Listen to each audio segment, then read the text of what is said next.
Oke, kita ketemu lagi dengan nomor 59 yang ditanya adalah pernyataan yang benar tentang enzim sama produknya ya.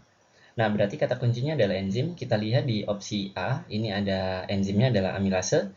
Terus kalau yang di B adalah peptidase, yang C adalah peptidase, yang D adalah endonuklease, yang E adalah endonuklease.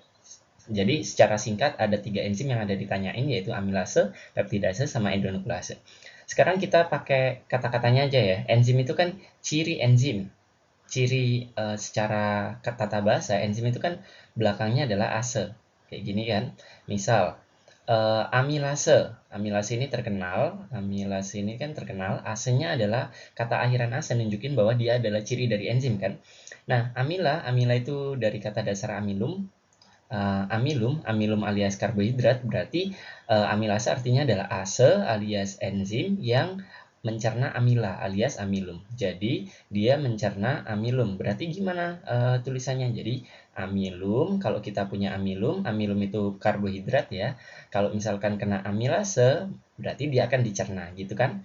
Nah, kalau dicerna jadi apa? Karbohidrat itu kan polisakarida. Berarti kalau dicerna jadi monosakarida. Monosakarida itu contohnya adalah glukosa, fruktosa, galaktosa. Fruktosa, galaktosa.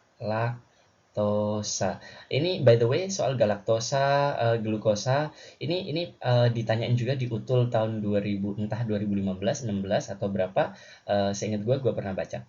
Jadi amilase ini mencak amilum alias polisakarida.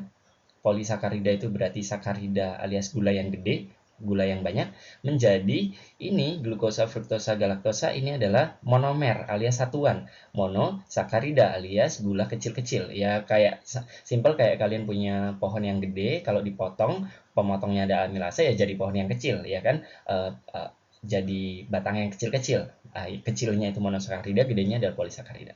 Nah, berarti opsi A benar atau salah? Kan opsi A pati, pati itu bukan nama kota ya. Pati itu amilum ya, karbohidrat menjadi fruktosa. Fruktosa kan fruktosa ini kan monosakarida kan. Monosakarida berarti kan bisa glukosa, fruktosa, galaktosa. Nah, itu memang fungsi amilase untuk mecah amilum menjadi glukosa, fruktosa, galaktosa. Tapi kalau kalian ditanya fungsi aslinya sebenarnya amilase itu fungsi aslinya nggak sampai mecah sampai glukosa, fruktosa, galaktosa, tapi dia biasanya mecah di disakarida. Contohnya adalah maltosa. Ini yang paling terkenal dari amilase.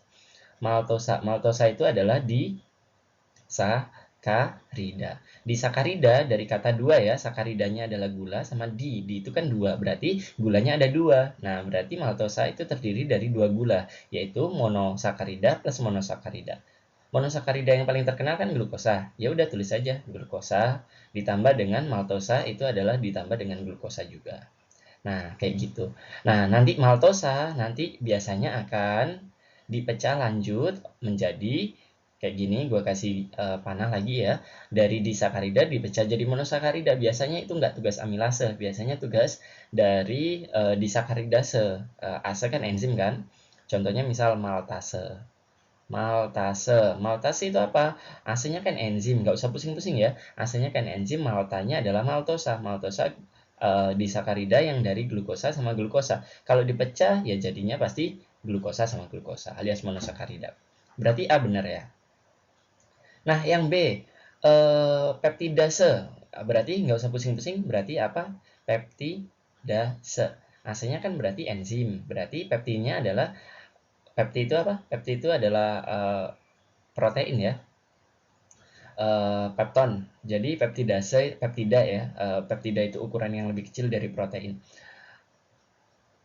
Berarti peptidase itu akan mencerna kita punya polipeptida, poli polipeptida, polipeptida itu protein, nama lain dari protein. Ini nanti akan dipecah menjadi berarti apa?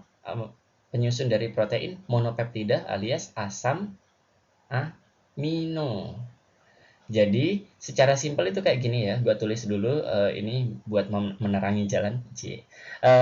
Zat gizi yang kita makan itu kan ada tiga. Gizi itu yang kita makan itu ada tiga, yaitu karbo alias amilum, sama ada protein, terus ada lipid alias lemak.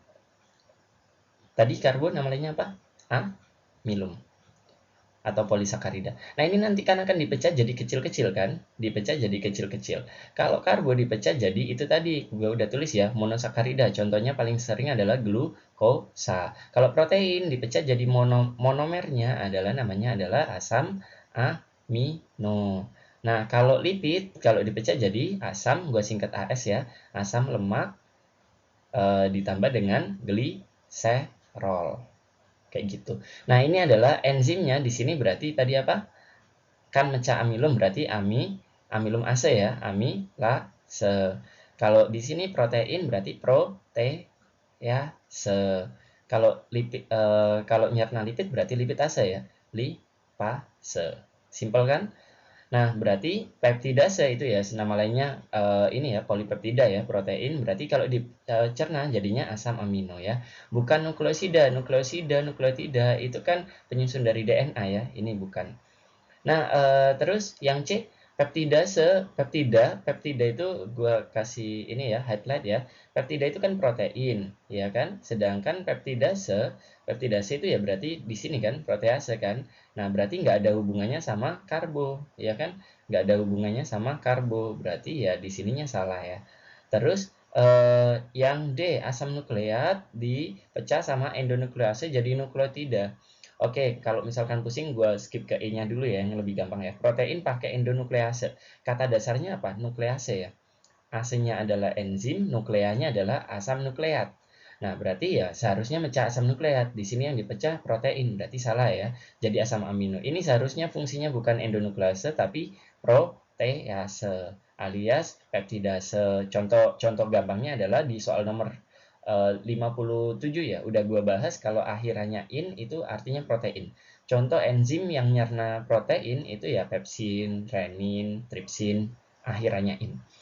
Nah, yang D kenapa salah? Karena iya asam nukleat dicerna sama nuklease, tapi nggak sampai jadi nukleotida. Bayangin kita punya DNA yang panjang, ini nggak bisa dipotong kecil-kecil kayak gini ya, nggak bisa dipotong kecil-kecil, ini nggak bisa. Paling kita punya DNA kalau dicerna pakai endonuklease ya kepotongnya cuman gede-gede kayak gini, nggak sampai jadi kecil, jadi nggak bakal sampai jadi nukleotida, masih jadi polinukleotida. Jadi hasilnya adalah salah. Nanti endonuklease akan gua bahas kalau misalkan di bab bioteknologi. Jadi jawabannya mutlak ya, ini udah jelas ya, jawabannya adalah A. Oke, sip.